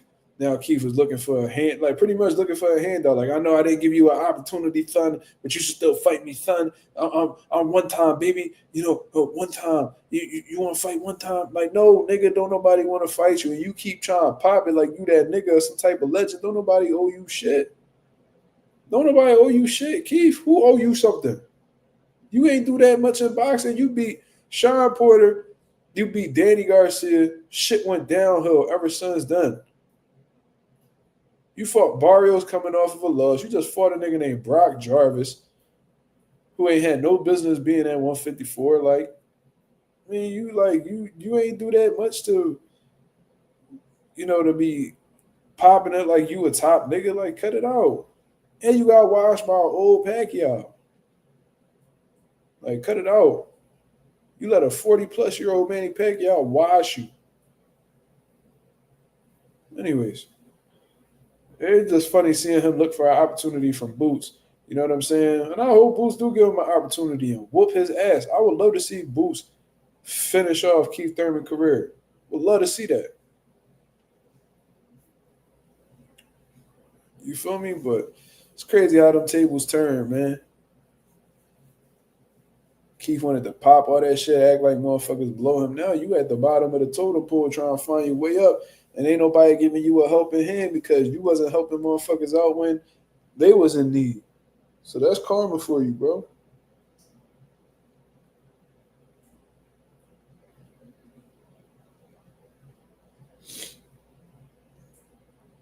Thoughts on Angel Garcia? He be tripping, bro. Puerto Ricans always got that one crazy ass old head who ain't got no filter. You know what I mean? Say whatever the fuck they want. Real emotional, impulsive, old heads.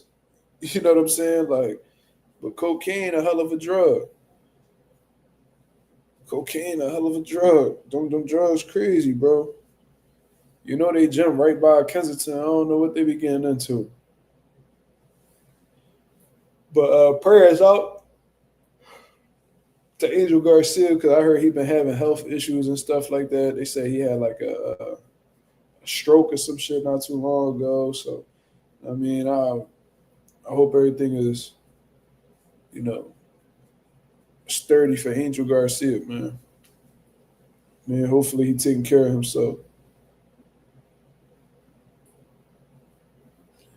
Mark, thoughts on Eubank getting fined $10K for using social media?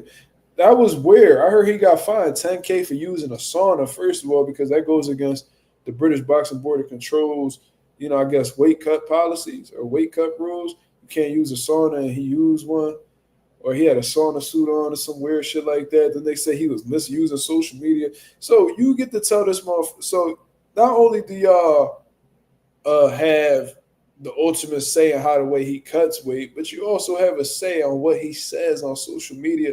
That's weird, bro. Like that, I think that's pretty invasive, to be honest with you. I think that's a little bit too much. You feel me? But yeah, I mean, I'm sure 10K a slap on the wrist for somebody like Eubank Jr., but yeah, that's crazy, bro. Like 10 bands because you decided to cut weight how you wanted to cut weight. Like that's crazy to me. I don't know what working out in a sauna or a sauna suit. I don't know what type of advantage that gives a fighter. I don't know. You still got to make the sacrifices. It's not like you're going to sit in a sauna and just lose 4 pounds. Like, no, you got to put some work in behind that. So, yeah. UK ain't got no freedom of speech. They can't say shit out there. That's what it looked like. that's based off of that. That's exactly what that looked like. But failing 2 drug tests is okay, right?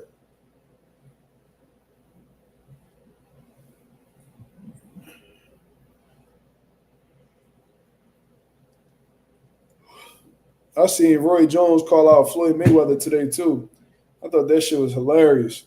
So Roy Jones said that he wasn't feeling Floyd Mayweather for disrespecting Muhammad Ali. Floyd Mayweather responded and was watching some clips of Roy Jones getting knocked out. Then Roy Jones was like, nigga, like, we could rumble, like, you tripping. He said, man, you want fights, let me know, bro. Just call me. Says, you think I'm this joke, why don't you just go ahead and fight me? Which I thought was hilarious.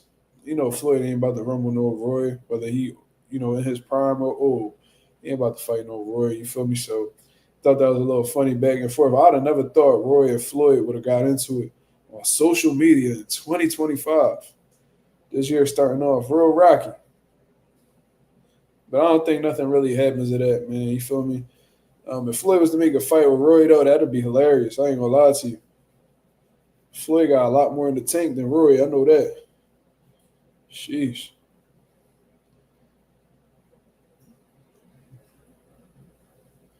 Seeing Jake Paul and Turkey Al-Sheik linked up. What's that about? Turkey Al-Sheik talk all this bullshit about Jake Paul just to link up with him in New York. I don't understand that. You talk so heavy about the bull, then when you see him in person, you trying to take pictures with him and shit like that. I don't know, bro. This boxing should be weird. Like, I'll see like Bob Arum and Eddie Hearn talking shit about each other in interviews, that they'd be sitting right next to each other at the press conferences, laughing and talking in each other's ear while the press conference going on. Like, there be some weird shit going on with these dudes, bro. It got to be about money. You know what I'm saying? Maybe Turkey Al-Sheik like, oh, so Jake Paul wants to fight actual boxers now. Let's try to do some type of business together. Because I think one of the things that pissed Turkey off about Jake was, for one, he didn't need Turkey. So I feel like Turkey the type of motherfucker when he got somebody who feel like they don't need him, I think that bothers him because he wants you to feel like you need him. I think he one of them dudes that got a superiority complex like that. You feel me? And Jake Paul was pretty much finessing the game and not giving fans fights that they wanted to see. You know what I mean? And Turkey Al-Sheik, the type boy, like he like to throw motherfuckers in the dungeon. He want to give you big fight after big fight after big fight. So he probably heard Jake Paul in that latest press conference say he want to fight Gilberto Ramirez. You know what I mean? He got that WBA ranking still. Maybe he could go. Maybe he could go to Turkey Al-Sheik and Turkey will make Gilberto Ramirez versus Jake Paul for a belt. Who knows?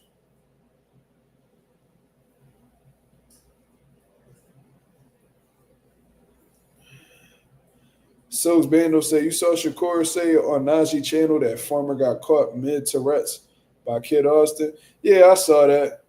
I saw that. I'm hearing Auntie Sco say that the reason why they landed the punch was because, Tevin Farmer eye went this way, so he wasn't able to see the right hook. Now I'm hearing Shakur Stevenson say he got hit in the middle of him switching from Tourette's. I don't fucking know, bro. I mean, they talking about he got hit because he was cross-eyed on one side, and they saying this motherfucker got hit because his Tourette's was tweaking on him before he got hit with the punch. I don't know. Did he time the tick? Possibly. Did he take advantage of Tevin Farmer's leaning eye? Possibly. I just think it was a good shot that was set up behind the jab. That's just me. I think he would have got hit either way. I think he got caught cold and wasn't able to recover. That's just my personal opinion. But, I don't know. Maybe Tevin did get hit in the middle of a tick and he couldn't defend himself. But what's just so funny? Like, I didn't start seeing this tick until recently. Like, I've never seen this dude. I ain't see him do them ticks until the JoJo Diaz fight. Never seen him do it before that. And I watched multiple fights. Show me the Billy Diaz fight where he was ticking. Show me the motherfucking Ivan Redcatch fight when he was ticking. Show me the Carroll fight when he was ticking. Like I don't recall any of that. John O'Carroll, I think that's his name. Show me that fight where he was ticking. Like I feel like that shit just came out of nowhere. And if it was meds that you was on, you probably gonna need to go back on them meds, brother. Because if you got hit with a shot because you was in the middle of a tick, that ruined your opportunity to win a fight.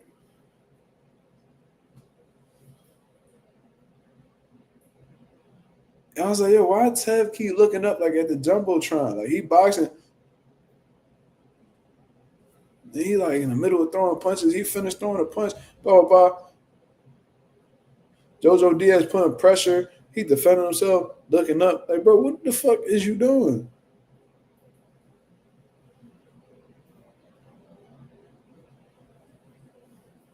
I didn't even know Tevin Farmer got corrective eye surgery, but if he did, that shit ain't work.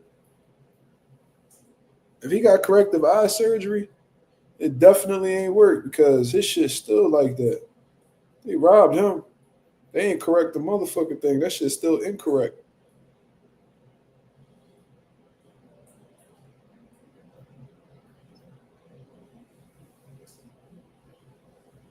They robbed that nigga. However much they paid for that, they need to go get their money back. Shit. But anyways, I'm going to get up out of here, man. I appreciate everybody that came through and show love as always. If y'all can go ahead and hit the like button on the way out, that'll be very much appreciated. I'm going to catch me some sleep, and I'll be back at y'all with another live tomorrow, 10:30 p.m. Eastern Standard Time. Until then, y'all have a blessed, beautiful night. I'm up out of here, man. Peace.